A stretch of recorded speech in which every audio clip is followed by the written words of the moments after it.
Welcome to Science Conversations. I'm Casey Vikerka.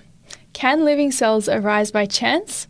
Well, joining me to discuss part 2 of this topic is Dr. John Ashton. Thank you for joining us today, Dr. John. Hello, Casey.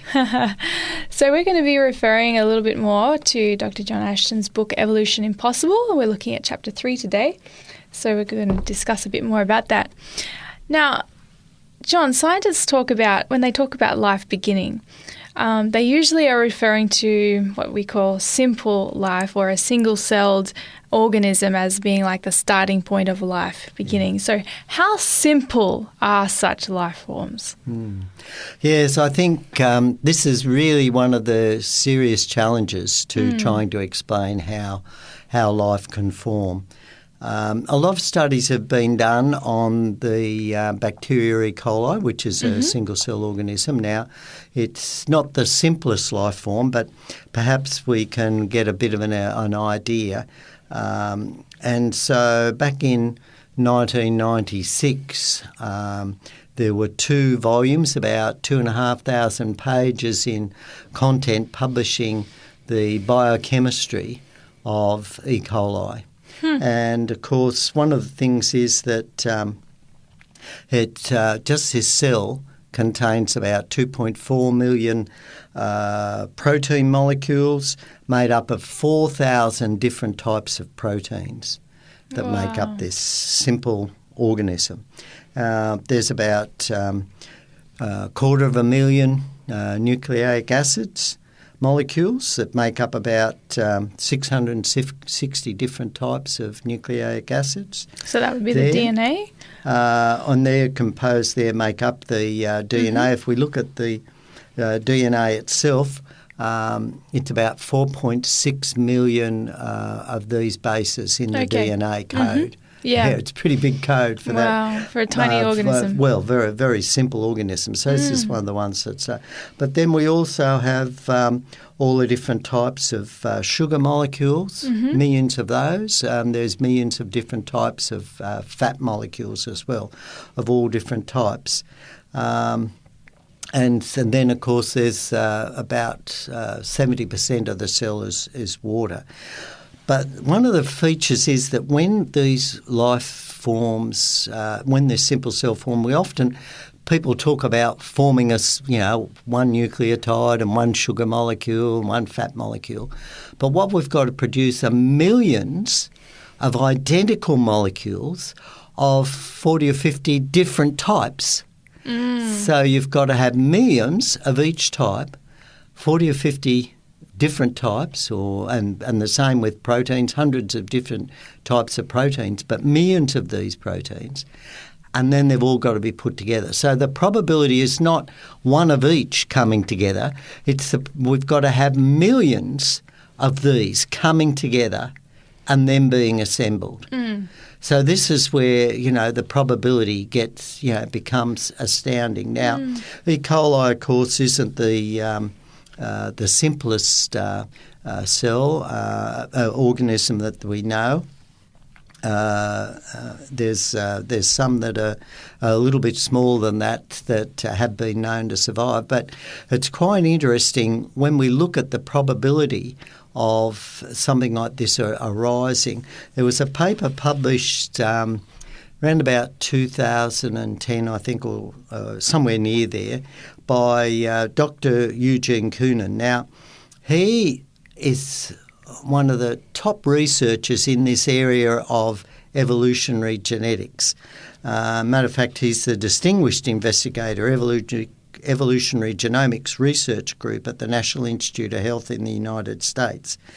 And he looked at what he envisaged would be the simplest type of organism that could reproduce. And so he had just 2 RNAs with a total size of about 1,000 nucleotides. He had 10 primitive adapters of about 30 nucleotides each. So that was a total of about 300 nucleotides. Just 1 RNA encoding replicase of about 500 nucleotides. And when he worked out the probability of these just coming together, the probability was 1 in 10 to the power 1,018. So his conclusion was that abiogenesis is absolutely impossible unless originally there were an infinite number of universes, and in one of those universes somehow life formed, and that happened to be our universe here on Earth. So that's what he's saying, is that the probability is just so huge, right? And we haven't made this thing alive yet, by the way. This is just getting the molecules together. We're just getting the molecules together, right? Okay. The probability is beyond impossible. So philosophers have looked at what is the probability of something really being impossible in our universe. In other words, the chance of a particular event happening in our universe being calculated by mathematical philosophers that work in this space, and it's 10 to the power of 150. Anything that is smaller than, or a chance less than, a power of 1 in 10 to the power 150. So we're looking here at a probability of 10 to the power 1,018. That's way above that already. Now, again, as I said, Eugene Koonin is one of the top genetic researchers. He has a huge genetics team, and this is the work they're working on. Now, one of the other fascinating things is when we look at this, not only do we have to form all these sugar molecules and protein molecules and fat molecules and assemble them, we have to have what we call the DNA code, the deoxyribonucleic acid code. Now, this code encodes for all the components of the cell, and so that there's sort of a blueprint code so that the cell can replicate. But the code itself needs a code reader, and that because without a code reader, the code itself is useless. Yeah. Like, for example, if I spelt out the word for you, ZIVIS, many people, except people living in a particular country, wouldn't be able to read that code. Yes. My best friend in primary school could tell me what that meant. So that's fish in Latvian. Oh, wow. So unless you have the code reader that can read that code, it's meaningless, right? And, of course, a ribosome, the structure of a ribosome, this is a particular molecular machine that is in a living cell, and the structure of that was only discovered in about 2006. And the scientists that discovered it were awarded the Nobel Prize for Chemistry in 2007. And it was a team of scientists unravelled the structure of this cell with over 300,000 atoms in it. So machines like this also have to form by random chance. Otherwise the cell is useless. But one of the fascinating things is that the DNA code encodes to make a ribosome to read it. So the DNA code encodes the code to make a ribosome. But the code is useless unless there is already a ribosome to read the code. Oh, so here we see it again. This whole mechanism is absolutely impossible. Yeah. Now the other thing is too, for a lot of these reactions to occur, to assemble these molecules, and there are a lot of problems in biosystems. We have to have molecules in biological systems. Some of these types of proteins and that are formed can form in what we call either a left hand or a right hand form. And one form is usually bioactive, the other form is not bioactive or may even be detrimental or poisonous. And so again, we've got to have systems where if they require a left-handed molecule, it's got to be a left-handed molecule, right-handed molecule. So again, this reduces the probability even further. So there's particular structures that have to form that way. The other thing is too that the order in which when we're making proteins that amino acids assemble in some certain small molecules that we call enzyme, the order of those amino acids is also a little code that helps other molecules atoms either become available for a reaction or not a reaction. So that's why we call an enzyme facilitates certain reactions to occur that otherwise wouldn't. But the structure of those enzymes is very critical on the order and placement of the amino acids in that sequence. So here again, just the probability of some of these enzymes arising by chance is huge that would be required to catalyse the reactions in order to form these particular long polymer molecules. The other major problem that we have is that a lot of these theories we talk about, life evolving in a little pond and this sort of thing, where you not only have to form the basic simple monomer or small molecule, but you've got to assemble it into long polymers. Most of the structures in these living systems are what we call polymers. They're very long molecules, some hundreds long, where the basic structure is repeated hundreds of times.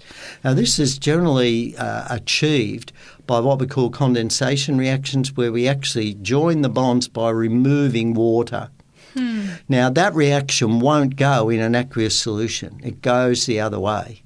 Le Chatelier's principle tells us that a reaction to remove water will not occur in water except under very unusual extreme situations with catalysts and so forth. And so... And they believe that there was a lot of water a long time if ago, wasn't there?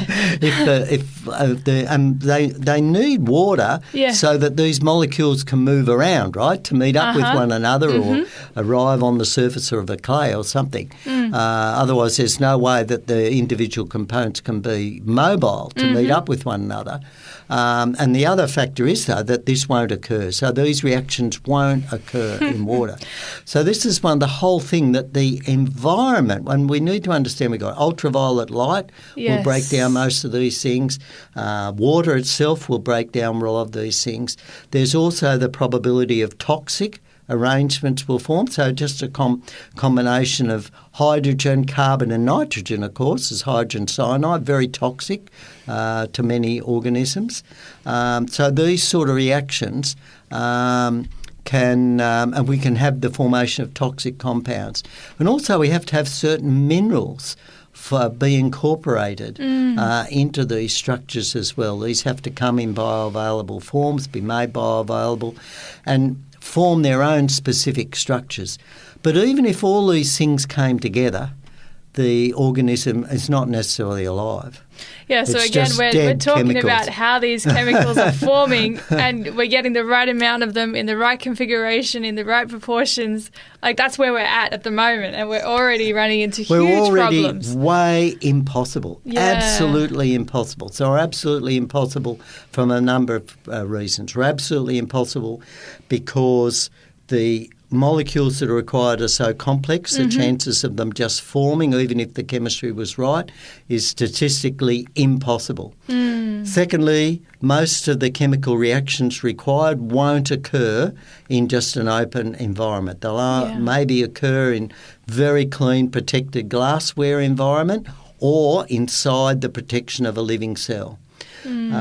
The reactions often require specific catalysts or enzymes to be available to be in the right location at that particular time. We have specific confirmation of the chemistry of these molecules. They can reactions can occur in a number of places, but they have to occur in specific places, in specific conformations, like either right-hand or left-handed and so forth. So the constraints in forming these molecules. And secondly, we don't have to produce one. We've got to often produce millions or in the minimum hundreds of identical molecules so that we have enough to form the structures of these cells. And the chances, again, of that happening, all being in the same place at the right time, plus then a code forming within the cell that describes the structure of that cell that has formed, that actually works, we can see it's so obvious that it is absolutely impossible. There's no naturalistic explanation for how a cell can form. No naturalistic. the evidence that for a cell is supernatural, and it points us to the existence of some supernatural force or creator. They can put it all together. Yeah, wow, absolutely profound to consider these things. And we're going to talk a little bit more along these lines shortly. We're going to continue to examine the question, can living cells arise by chance, in the next program. Be sure to join us.